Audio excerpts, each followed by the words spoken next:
Whawhitalai ke ki ko ngā koe ne ke ofa tauhi o ku whai mai kia te ki tautolu. Tau ausia mai ai houa whakakoloa koe ni pa wangai pa koe lotu. O tau whanongo ki ai ne tuunga i he ha. Ne whiriwhiri maanaku nai ai o tua i kai. Ka koe hinga koe ne ofa lakunoa ke behe ke he ne ofa tauhi he kohono na tulabi. Koe uho bea o tua koe ofa. Pak tau whakawhitai ai ki ki. Ko hinga koe lava me a o tau wausia he aho koe ni. Koe ka uhinga ia koe tau wivi puka malohi. Ka koe hinga pe koe ke lesi pe pa mwe mesi ai o tua. O koe whakatotoka taimi mai. Kia te ki tau tolu ki tau mau e whenga mari. Pea koe ia e whakawhitai mwe whakamalo mwe loto honga ia. Ko ngā pē koe ofa e o tua ki he whaka osinga o tau prokalam whaka osi i he wafe tawhitu. Ke ātolungu fulu eni o tisema wafe tawhitu. Ko ngā pē koe lau ne tuunga i he ha. Ko tau rea whakataha pē me apostolo ko Paula. Ko uhi ngā pē na e kau ai o tua moki tau tolu. Ko hinga e tau lava ke tau whiohi whakalau maari e, ko hana hinga be na e kau ai o tua moki tau tolu. Peka pau naka ke kau e tua moki tau tolu ko na moni kua fuoloa e tau tawhia. Tau whawheta i ai ki he iki. Tau whakamaloa ai ki he iki. Ka pē whoke e kua te ofa makehe ka te kumu tolu. Makatuanga pē ko e tau pikini mataha o whai ngā ue koe ni ai o tua. O hoko e koe whaka koloa ke te au. Tāu mai whae ke mai ku kau ngā whanonga, kau ngā lotu. Peko hae uhinga o whamoreke hau taimi e ku hau ke whiohi i a laine. Koe mea nau talange. O kai te ngalo ai rea koe ni a sisu i a tohi a whakaha. O kui kai ke ngalo he ki okune i loi. Pea ku ne manatua, ai mea ko tau pea ko tau whai i hono huawha. Pea ko tau ngā wea ki tau tō luia, o kai ke uhinga ia ke whakawhiawhia i a tangata, pea ko uhinga ke tau pore pore ai, ka ko uhinga pea o tau whai, o tau ilo, talamai e sisu. He kai te ngalo, o ko manatua, ho ngā wea rei ko tau pea. Ho fuaki ho taimi ke whai e ne ngāwe. Ho fuaki ke ngāwe e lotu. Ui ngā pē o kuke iloi. He kai te ngāwe aki e sisu e a taha. Ka pai ka ki tau mau i tuunga ko ia ki tau hoko ko ta mai o eiki. Ki tau hoko ko kau kaunanga eiki. Kau e harea maari e nai tari aki e mere i taimi nai whakaha mai ai he angelo kia te ia kua whiri ia e o tua ke ne hoko koe whae a sisu. Rea maare ne talange mere io. Koe kaunanga pe a wia e o tua. Peke whai te reha pe o tua ia. I he mea o whina ngalo ki ai. Ko tua ka tau mo ui ia pe mo whaka amu ia a sisu ka te ki tau tolu. Kene mea ngā ue a ki tau tolu. He kune fie mau hakakai ke nau tuu atu o talaki ai whatongia bea moe message koe ni kua vave ai hoko mai pureanga i o tua. Vave ne toi whoko mai. O tau whamalo ai ki o tua. Koe ngā katoa koe ngā ue o tau whai, tau lava mea, koe ngā pe koe lava mea a sisu. Tau whio fofani koe ngā pe koe whio fofani a sisu. Tau whitoko ni aki koe ngā peo whitoko ni aki a sisu. O tau lava e mea kutoa pe, koe ngā peo ko sisu i he tau moui. Ta whawhita e whamalo, pea ke mō mau ha tau fua umunuia. Mo ha tau sio atu, pe mō palani, i tataki e lau mare ki tau tolu, ki hoko atu ta ngai pol kalama ki he tau fua una. E bako ni whawhapeko tau maha ki vesi, ke whai mea ki poupou, ko toi pore kaki pea mahuinga koe ni o te waki o e lere me whakapuepue te tau whai ki tau who'o. Fuwhi e mau au pito ai tokoni ai o tua, pia fuwhi e mau au pito e tau kātaki, fuwhi e mau au pito e tau tukulolo pe muitui o tua. Te o tau pe me tohe koe na he pelu, vahe taha ua vesulaki ki he ua. He pelu vahe taha ua vesulaki ki hono ua, pe an wharea. Ko ia koe mea i he kāpui a ki tau tolu e he ao o e kau whamoni toko lai pehe. Ke tau si a ki whoki ai mea mamafa ko toa pepa mo ang hala o tau mo uang o fua ki ai. Pea ke tau whelelei i he whakakukafi ai whakapuepue ko tofi o tau au. O sio pe ki a sisu ko ka mataanga pe mga taanga i tui. Aia nā ne kātaki ai pekia i a kau. Mo le tae tokanga ki he whakamā, koe mea i he whiawhia na e tuku i ano au, pia ko nofo eni he ni mato matau, o ia whioanga o ia tua. Whawhitai lahi ki heiki. Ko toka i aha pōre ka te tau tolu ko mai pehe vesi o e aho koe ni. Ke tau rere i he pue, pea mo e kātaki lahi au pito, makatuunga pe i e tau rere whakataha mo mui mui i a kalaisi sisu. Ke tau rere i he pue, mo e kātaki lahi au pito. Ko te waki au e tau whakamāwai mo te waki o e whanonga atu te tau whai ke tau whauna. He kai te tau malawa ha mea e taha.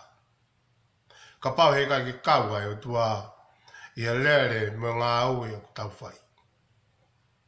Koe mea katoa pe e au malawa e eiki. Pea koe taha e ngai whamāpopo o ngai tau koe ni, koe tau sio atu ke mau inga koe a o tuku ke taki a sisu mo kapteni o tau whaka. I te waki o wholau atu me kauwai koe ni, ke kauwai o wā awhe taha hiwa.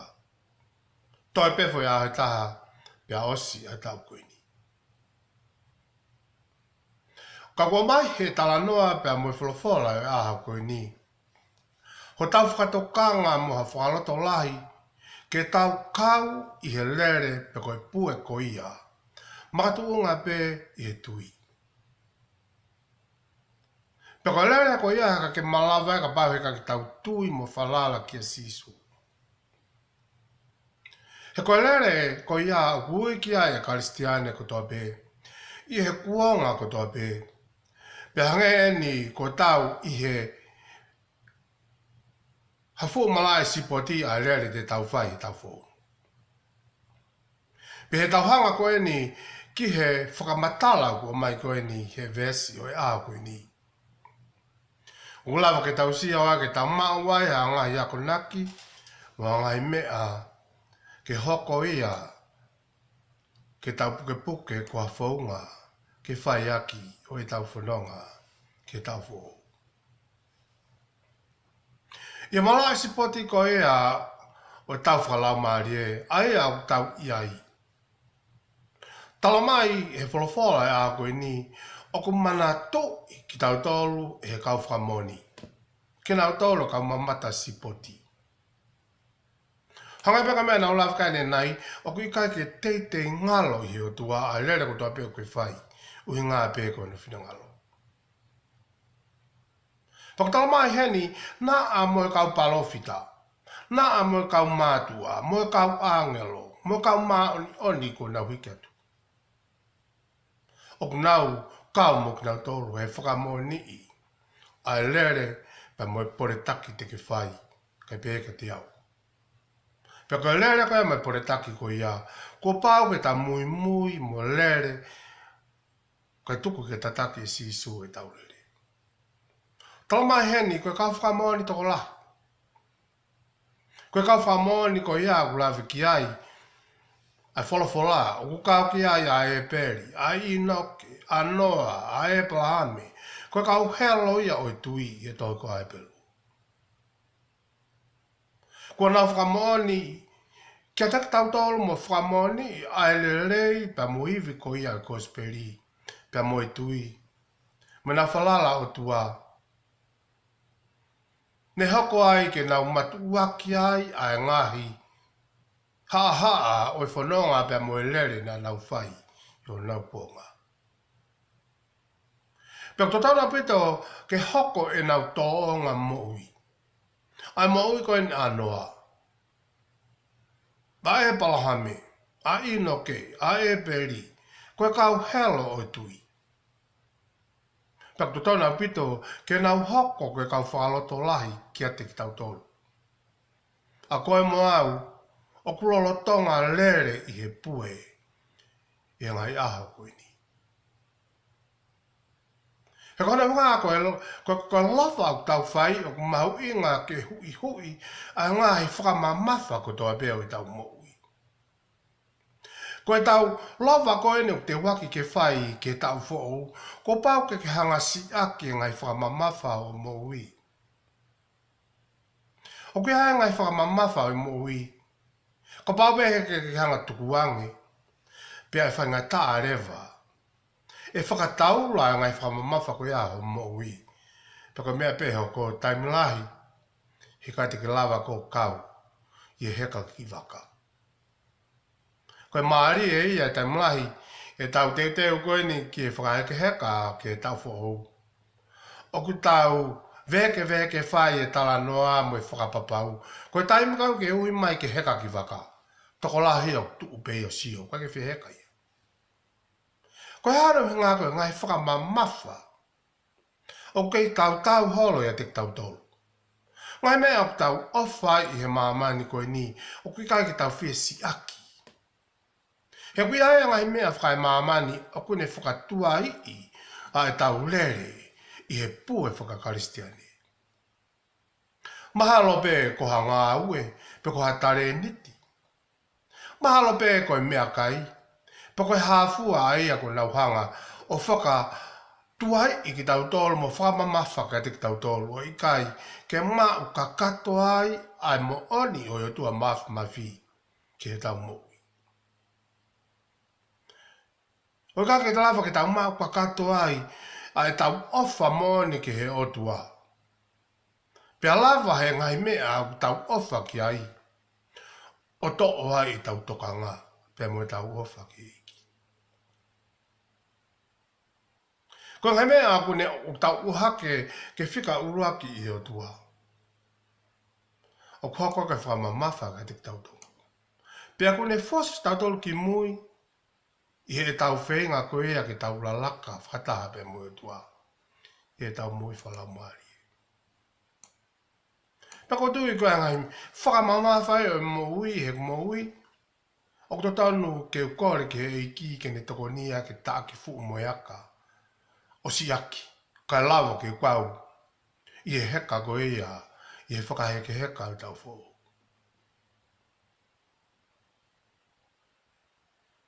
Pea ko hanga hala o tau moua ngofua ki ai.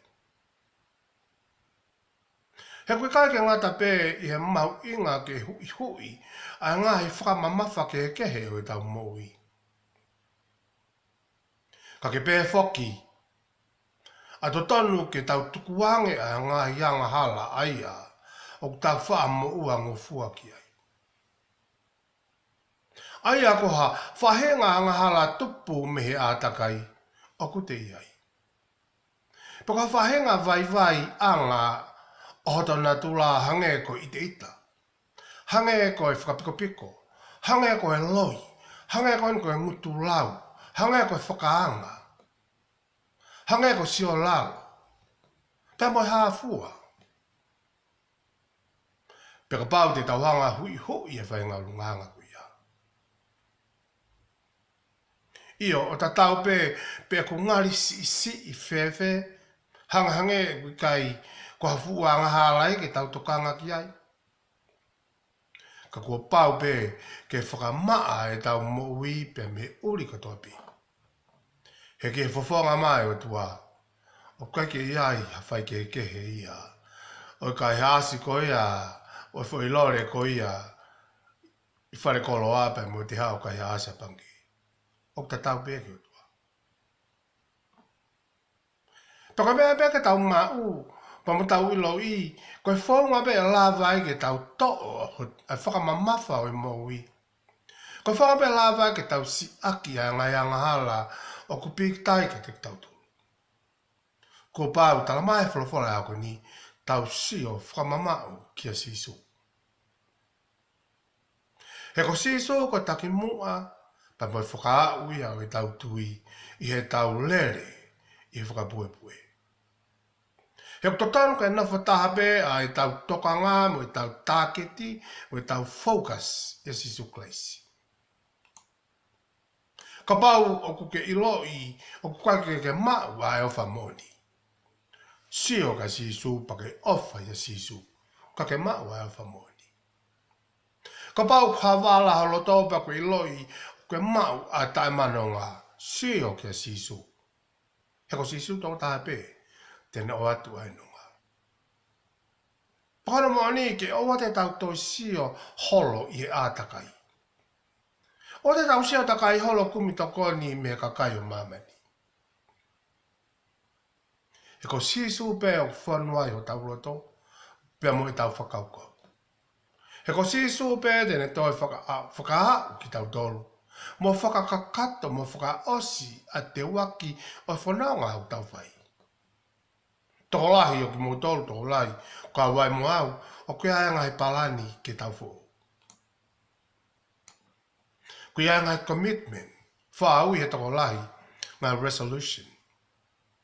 Pe he toko lahi, ke kamataanga tau fo au ko pau, ke lose weight. Toko lahi ko nau alu, whakatau mai na treadmill, whakatau mai mo i nau mea whamahi sino. Tau mai pia tuku ko ki ngāwe aki. He kona uhi ngā ko tau mlahi o tau sio pia ki tau tolu, te tau pehe, te tau malava, i kai. E malava pe i a kau maa si su.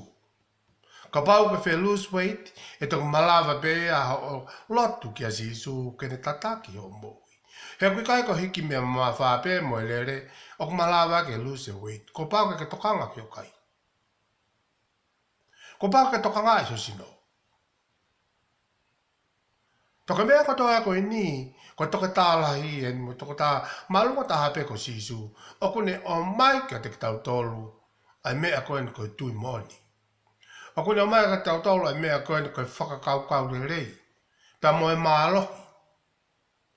Ka pehe foki mo potential mo iwi ke whai aki e tau tui.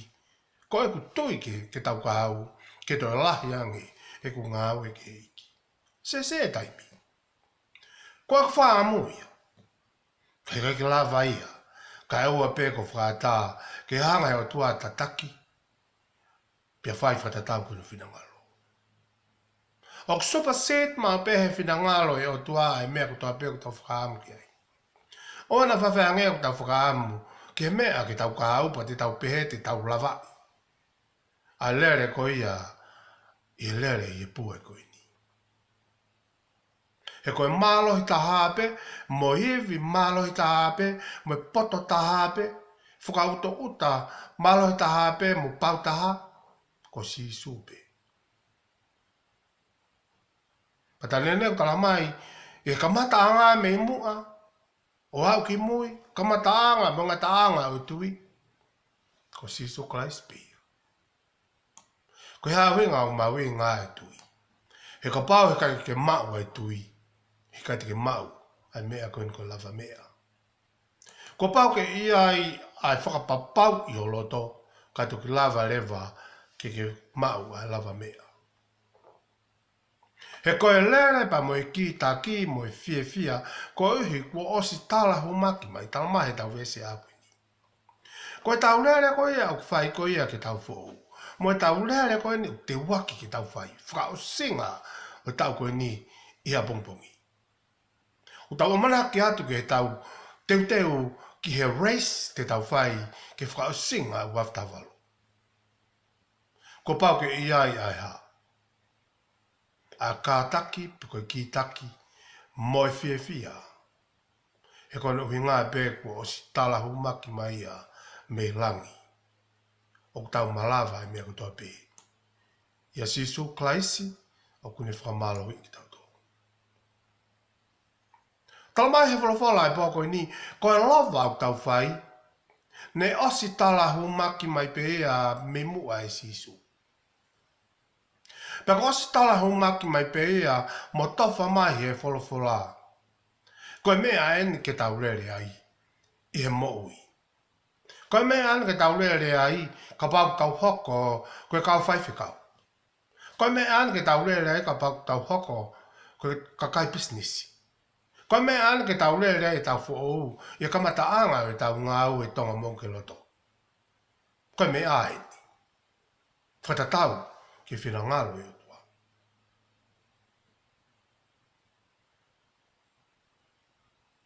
Pako hāfua ha mea o tau whakaamu ki ai, ki he tau rere, pia mo e tau whanonga e tau kau. Pako pake tau tari whia ia, mo tau i loi, ko whina ngālo e otua. Pe taimu ka tau iloi ko whina ngālo e otua e mea o tau whai. O tau mau rewa ai rere, o mālohi, pe aku pau, pe aku ia rewa kātaki, mo whia e te tauto. He koe mea e whai e sisu. O koe kai koe whia, koe kata, pe mo kai lai kai. Hanga e koe mea kai ne whai sisu, koe lere mo whakapuepue nā ne whai. Nā ne whai i he loto whia. Koe ne whia ke ne au mo alu ki he kolosi. He koe whina ngālo e ne tamai. He koe mea ena e tofa ki a te ia. He koe mea mahu inga e i he pue. Whakataha pe mo iki. Ke tau mau e whia. He koe tau mau koe e whia koe no inga o tau lava mea. Ku tau ilo i ai mo ni. Pa leo ma te tau whanonga i he toa wha, o tau wā mai pa te tau toki mau ai mo ni. Kai he taimi koe te tau sio ki ai. Rea maa rea na ngawe aki e mātiu. E taimi na hea ua tuai a kau maki ke wheitu koe ne alo i ai a sisu. I he nau sio ke pepe. Na e whono nau loto i he whia. Koe whia i he fōu whia. Pe koe whia koe ia koe whia whakalangi. O kuia whakateolosia koe whia i he iki. Koe whia i he iki ho ilo pau ko ke mātā kalaisi. O ko ke ilo pau o ke kaunga whanonga mo sisu. O ke ilo pau o ke taki mo a sisu i herere. O ke ilo pau o ko ke mui i a sisu. Pako iola koe a ho ikuna. Koe whia. I he fōu whia. Ngāri anu hanga e Paula i a Filipai vai whawis wha. O whakamatalai whainga whia koe ni. Ai whia i e iki. Talama e Paula, ke whia ma o ai pe i e iki. Talama e Paula, o kua o toi pehe, whia ma o ai pe i e iki. O Maria no hanga e Paula, tau o whangi tu o ua mai. Koe whia mau e pehi e iki, koe tari o sisu ke tau moui, pe ko tau ilo i o tataki whaka aho ki tau tolu, he lau Maria o tua he koia o whai tataki ka te tau tolu, i he whanonga pia mo e lere i he pue o te waki ki tau whai. Kai pe hea whoku tau lutonga whanonga tuai. Hanga pia ko le sona tau tala no ke ane po, koe mua meniti pia ko i ni right now, ko eni. O whia maho e atua, ka pau rewa o te ki aha whakapapau ki ilo e tō taha, o whai ki ai ho le re mo tāketi ho whanonga, whia maho e iki ki whatuntonu e mo meniti pia ko eni. E kono wingai. Kake ki ilo i koe paka ki wilo i au, ai mea e hoko, i e meniti ka hoko mai. Tō la hia mahalo e heka te mea rea tu extend i pia ngatai. Kako tala mai hena ke tau whia mau eipi. Tamai e Paula Filipai vai whawis wha. Whia mau eipi i eiki. Ko i lo pia sisu, ko ulu ngā ngai o Karistiane. Koe urunga ngai ke malawai e tau lele i he pue, ai whanonga ke tau whou. Koe hunga, o ku tau whia, o ku tau kaunga ngā ue pia moe tua, o ku tau whia, koe kapteni e whakauri i ho tau waka. O ku tau whia, koe takimu a koe ia i he whanonga te tau whai ke tau kahau. O ku whai katoa pe sisu. Pia koe makatu onga e tau whia, te tau wau ki he kolo. Porque makatu onga e whia koe ia. Koe tau utu ai whia, mo kolo ai whanua. E kakangata e o whamanato mai he tau vesi a koe ni, koe poe kotoa pe, e iai hono ngahi, ha lahi. Koe whia i e iki, ko pau pe ke tau fōu atu i he ngahi, whakatanga, ngahi ha. Lai a pito e mo ikuni. Pea fuwhia maa wai a e tau kitaki, o e tau kātaki lai. He koki nau taulu pe e kitaki, mo kātaki i he tui. Koki nau taulu pe te nau ikuna. Paneongo pe hau poto au he sipoti. Paneongo pe hau ve vave, ka pau he kateke ma a kātaki ki a ngatanga. He kateke kau ko i he ikuna. Paneongo ai ve vela o mamahi, te tau fōu atu ai a Karistiane ko tuape. Mo e vela o tuafa o fōu atu ai a kakai o tua. Ka kuhanga e lau maaria puke ki tau tolu, ke tau mau e lau maaria o i whia. I he tau tū mau pe o wha mamata pe ke sisu klaisi. Tau monga e pe te hangahanga e te tau fōi tau sio pe ke sisu. Tau monga e hangahanga e pe te tau wafe ke kauhala tau sio pe ke sisu. Tau mai whakahava heua whesonga furu. O mana whai ange koe mana wahe ki a mea, i he ngahi mea ko ia te mamahi ai. Wakai e ri he te woloa mauni ihi ki he whare whakapopula. Ko mou ahi. Pea te mou ua i he mamahi i he aho i hongo furu. Ka ke whai ianga ton pe o au ki e mati. Pea te whuaku ki a te koe. Ai pare o e moui.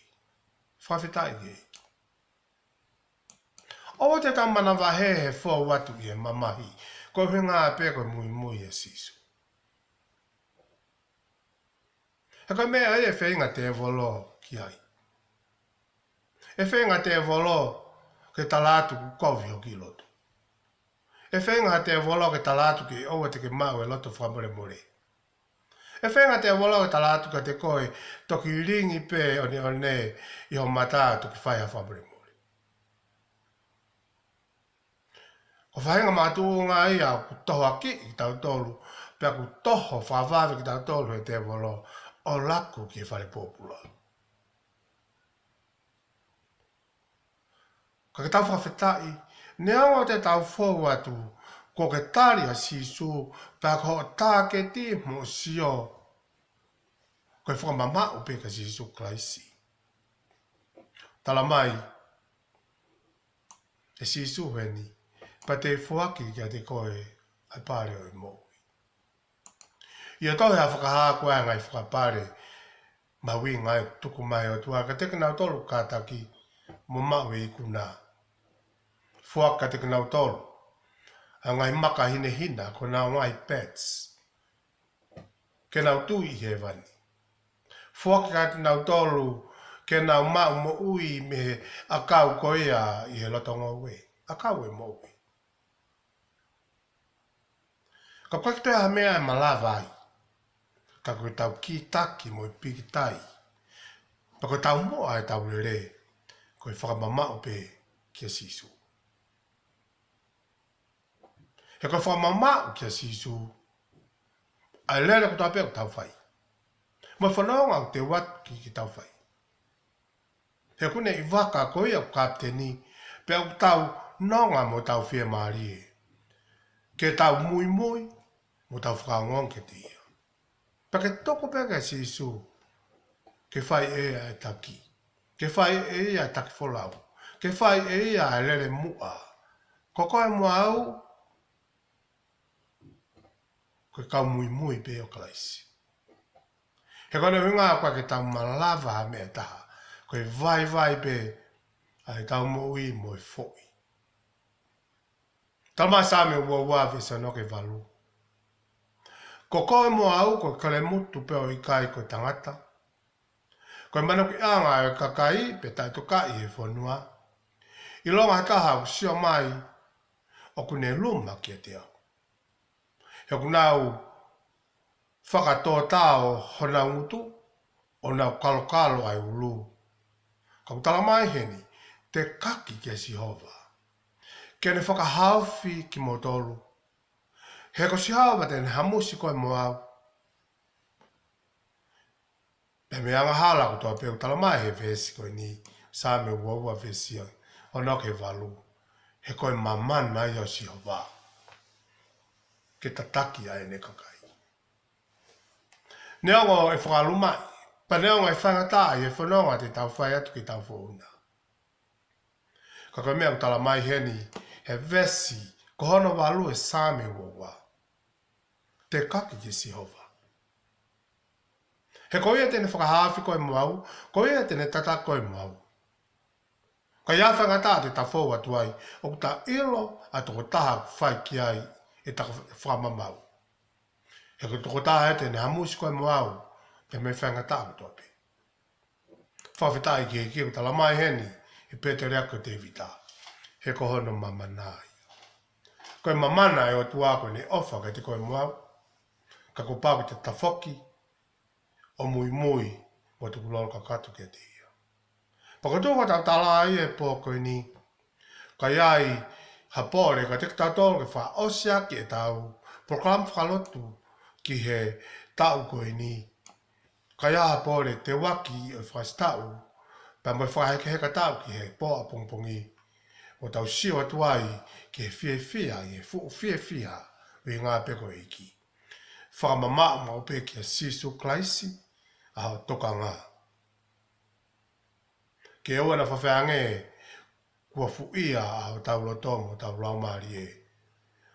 Hoko ai, ke tau tafoki ai pe me iki. Tāpuki na mtau iki, whalai atu, amen.